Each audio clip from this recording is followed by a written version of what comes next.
Well, that theory sucks then. Yeah. It's all right. It was a good try. Because theories, you never know about theories. They might be right, they might be wrong. You just throw it out there and see if it sticks. Well, you know how sometimes you think you know something, Uh-huh. but in your head you seem to understand it. But when you go to explain it to somebody, you realize there are huge gaps in logic. Yeah. If you don't realize it, they're going to point them out to you Right, because so. they're jerks. And that's what marriage is all about. You are crazy. But we didn't even talk about, we listened to Mike Lee. I just want to give a shout out to Mike Lee. He's a senator from Utah, and he's really fantastic. He's very constitutional, incredibly consistent. If he ran for president, I think I would vote for him. He's right up there with Ted Cruz, and I think the two of them would be an amazing ticket. Terribly conservative. Really, really Terrible's good. the word. No, it's Terrible not. is the word. Mike Lee is to conservatism as Bernie Sanders is to liberalism and socialism and all things like that. But he's that far to the right as far as Bernie is to the left. So I think as long as people are true to themselves. What drives me crazy is I heard about a senator that voted for repealing Obamacare when Obama was in office, knowing full well it wasn't going to go through. And now that they have the opportunity to get it signed, they're like, no, pass. Well, that's what they do. They find cover. They find a way to not do it and still make themselves look okay. Yeah. I mean, that's part of politics, is the Weasel Factor. Yeah. Say it with me. Weasel. Say it again. Weasel. This is how we behave all the time. So let me ask you a question. A conservative president, if there were a true conservative president, what kind of changes would you see in the government, do you think? Well, they would try to, I mean, I can tell you like the kind of things that Ted Cruz ran on, is they would try to minimize the government. Right. And get the free markets to take over where they can. So the free markets, the whole thing of the convention of states, just having the states' power, reducing the federal power. Yeah, well, like I can tell you exactly the education, Department of Education, right? They dictate standards that have to flow down through all the states. That's inconsistent with not allowing the schools to do any of their own curriculum and determine what if, for example, there was something that pertained to a certain, that was like specific to a state. They were trying to teach to the, agriculture or something like that. Like it's very specific curriculum and the schools are required to follow that. So that's the federal government. We're paying into taxes so that this agency can trickle down their requirements on. Didn't that come about through states. Leave No Child Behind? Yeah. Didn't that really get Yeah, it did. fired Absolutely. up? Which hasn't been very. Yeah, but I think we've talked about that before. Just because Bush had an R after his name does not mean he was conservative. Well, I have to talk about the other side. There's no conservative party, so. Yeah. We have to talk about the players that are in the play. I think do you feel like the Democrat Party is pretty left? Do you think they're true to their principles for the most part? I think so. Yeah. I mean, Bernie was tremendously popular. He very much believed in, I know you hate the word redistribution of wealth, but I don't see that as a bad thing. If there's excess wealth, that you ensure that the people that need it get it. He stood for very liberal principles, and he was outspoken about them. The problem with the Republican Party is we're learning even worse now. They will say conservative things, but then they don't do them. Before, they were just kind of, the problem with Romney was he just made it like, well, I'm not that liberal.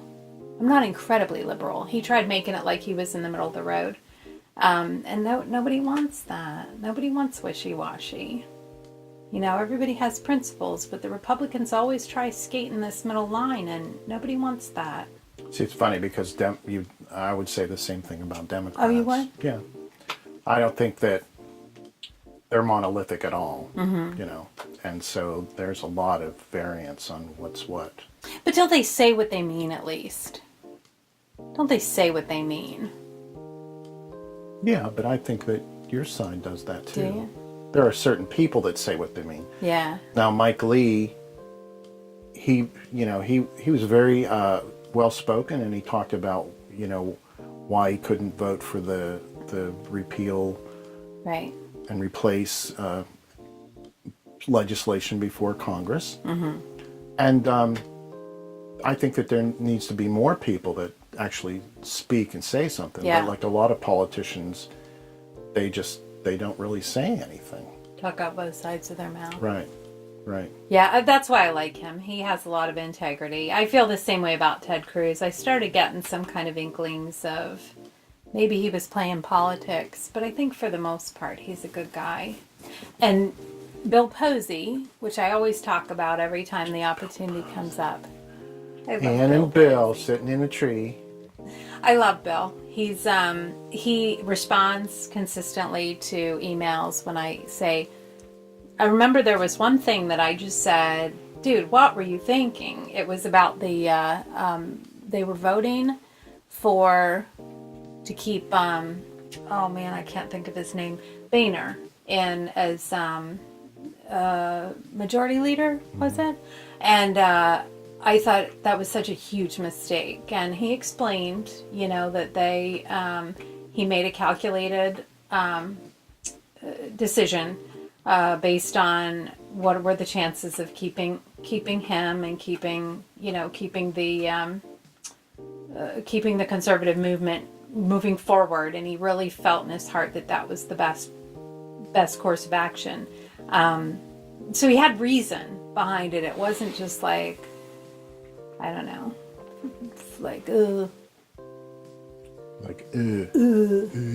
I'm just doing what I want. somebody just pushed me into it. Was it. replaced by the very capable Paul Ryan. Well, he looked like he might have promise. I don't know what happened to that guy. Something just happens to them. DC, okay, I'm going to offend anybody that likes DC, but when I go to DC, like, Washington, D.C. it's dirty. It's just poisonous, You go there and you just get sucked into that. It's money and power. Yeah. It's just, you got to be a really strong person, a really good person to survive there. I could never do it. I just couldn't. I couldn't. No. I couldn't live there. That's a terrible business, Yeah. politics. And that's all it is a business. It's and most of the people that are there aren't doing public service for anybody but themselves. That's right. They come in worth nothing and they retire and they're worth millions of dollars. Where's that money come from? Well, Not me. people just pay them off. It's legal now. It was in the art of the deal. It's legal. Pay them off. That's why Trump can't get anything passed, because he can't pay anybody off. Right. He's too cheap, too. Think he's cheap? Look at his hair. Those suits. Those aren't nice suits he wears. And that tie that hangs down like to his knees. That Nobody red ever tie. taught him how to tie a tie. His Well. dad was not a nice man. Well, I didn't learn to tie a tie from my dad. Did you teach Trump how to tie a tie? I would not teach him how to tie a tie. Somebody's got to do it. Well, not me. Somebody's got to do it. Maybe Ivanka will He's figure it out. 71 years old. I don't think he's going to change how he ties a tie. It's probably too late. It is too late. They should just get him clip-on ties. I think that would be better. I think I'd be okay with that. But I do have to say, after 6 months of the Trump presidency, he's still an asshole. Like, nobody's died, Nobody's died, which is, I'm surprised. He hasn't started a war. Yeah. And though they really want to fight Iran. They really want to go after Iran. Yeah. So, we'll see what happens. I hope there's not more war. We don't need more war. Peace. Peace. Peace. Peace.